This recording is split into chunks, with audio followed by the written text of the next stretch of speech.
Welcome to my YouTube channel. Today I'll be reviewing the TinHiFi T2 IEM. That's an in-ear monitor or headphones, depending on what your preferred language is. It's a dual dynamic driver in-ear monitor that's really popular in the audiophile community. That's like the guys who geek about headphones and sound signatures and all that kind of stuff. So these headphones launched sometime in 2017 and have remained popular even till date. I got these sometime last year on recommendation from a bunch of reviews I had watched and a few people I've spoken to online. But this journey into this audiophile thing or hobby, as you would call it, began shortly after a time where I had a bit of a problem with my mobile phone at the time, and I wasn't really enjoying the audio quality, so I wanted something with that was more dedicated for music playback, and I decided to get an MP3 player. At the time I got the Benji S5. For those who are familiar with it, it's a small music player, but it sounded much better than my phone did at the time, and the headphones that came with that music player were so good. I was impressed, and they kind of remind me of the Vido Blue V2. Is it Vido? I'm not quite sure of the name, but I really enjoy those headphones, but they broke, and I was in search of new headphones again.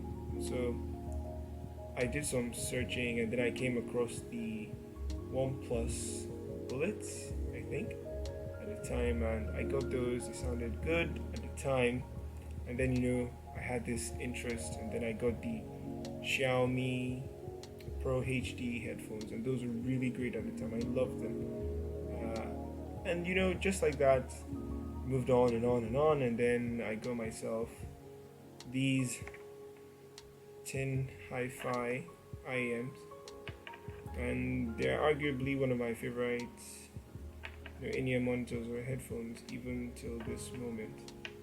I got this alongside my Heidi's AP80 digital audio player DAP. It's a hi-fi, high-res audio player, and that's how this journey began. So onto the review. We're gonna run through this. This is my first review, and this again is the TinHiFi T2. So it's a dynamic driver headphone. It has two dynamic drivers in each ear. So one handles the low end, while the other handles mids and the upper treble regions. So if you notice, these headphones are a little beat up because I use them as my daily driver. Basically, I take them everywhere.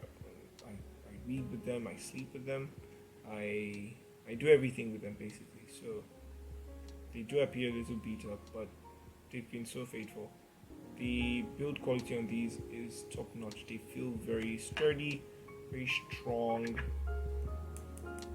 They're metal. They look good basically. They're pretty strong. However, because of that extra weight and heft, they can be a little heavy in the ears and difficult sometimes to have a good seal. It took me a while to figure out, the right positioning and the right type of ear tips that work best for me. So you might have to experiment with positioning and type of tips on these two. So just to put that there. So again, if you look here, you'll see the jack. I've replaced this. I soldered it a bit when I got a bit of damage on the other one. So I got this from another cable that got damaged. I soldered it and it's working fine.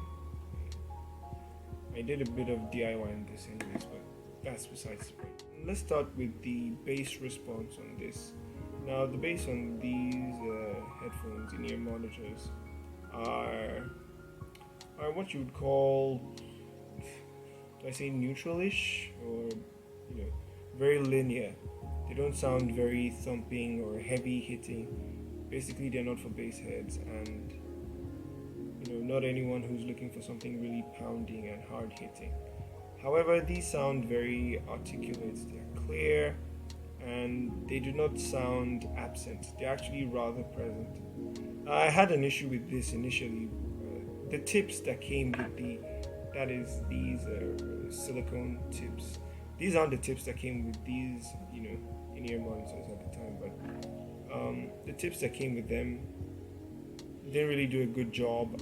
I've been listening to this for several months, or I was listening to this for several months before I even realized this. I just said, let me change these ear tips, and voila, I had this ridiculous change.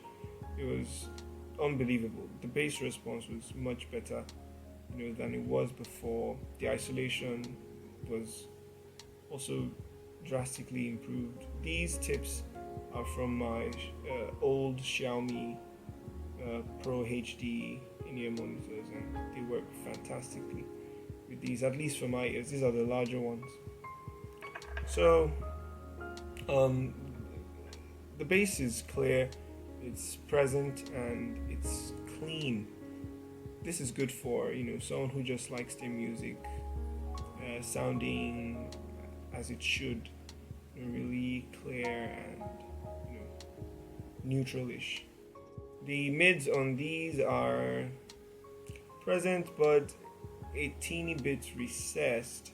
They're not as forward, they're not very mid-forward, but you can tell they're there and they're clear, they're very nice. Then there's not really much to say there about the mids. And then the treble.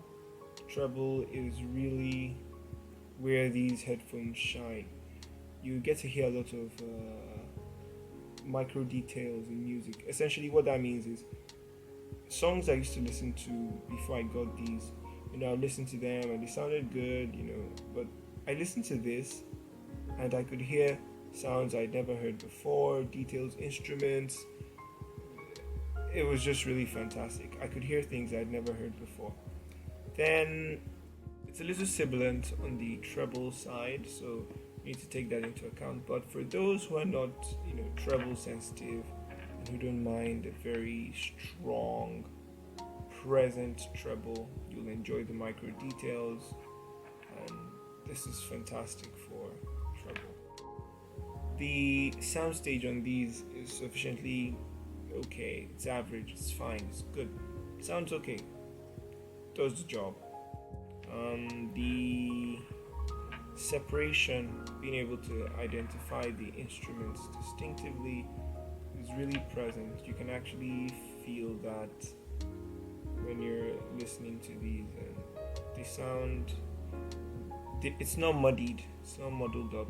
It sounds really clear and distinct. The instruments, the timbre on this, that is how it sounds, how true to life, I think in my view is really good here. It sounds really realistic. It doesn't sound overly fake or artificial like some other in-ear monitors I have used, in comparison to them at least. So this is great. Still one of my best in-ear monitors. I love it. It does the job for me, and I listen to this when I want something less bassy, something more neutral-ish, though this is a bit on the bright side because it has a kind of high-pitched signature or something like that. But when you use an equalizer on this, they're very responsive. You don't really need a high-powered source like a digital audio player or a DAC to get the best out of these. You can run this with your phone and they sound fantastic, although you will get better response on these if you increase the volume on your phone, which I'm not quite sure if that works too well. But if you're using a DAP, for example, you get better outputs with more power.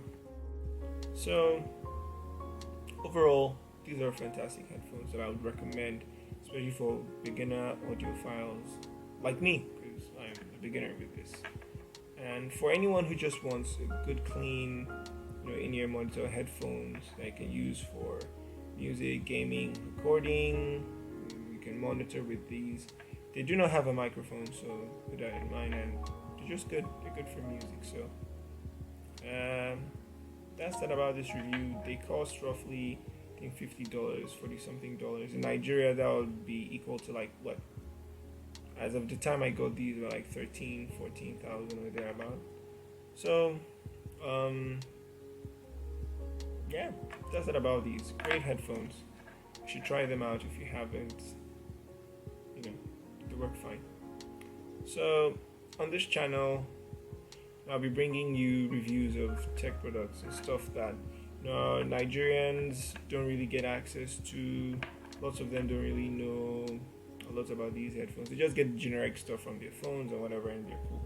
Or the popular brands like Beats or something, and they're cool with that. So here we'll see more headphones, more audio gear that works great for everyone, as well as more tech products, gadgets, and anything.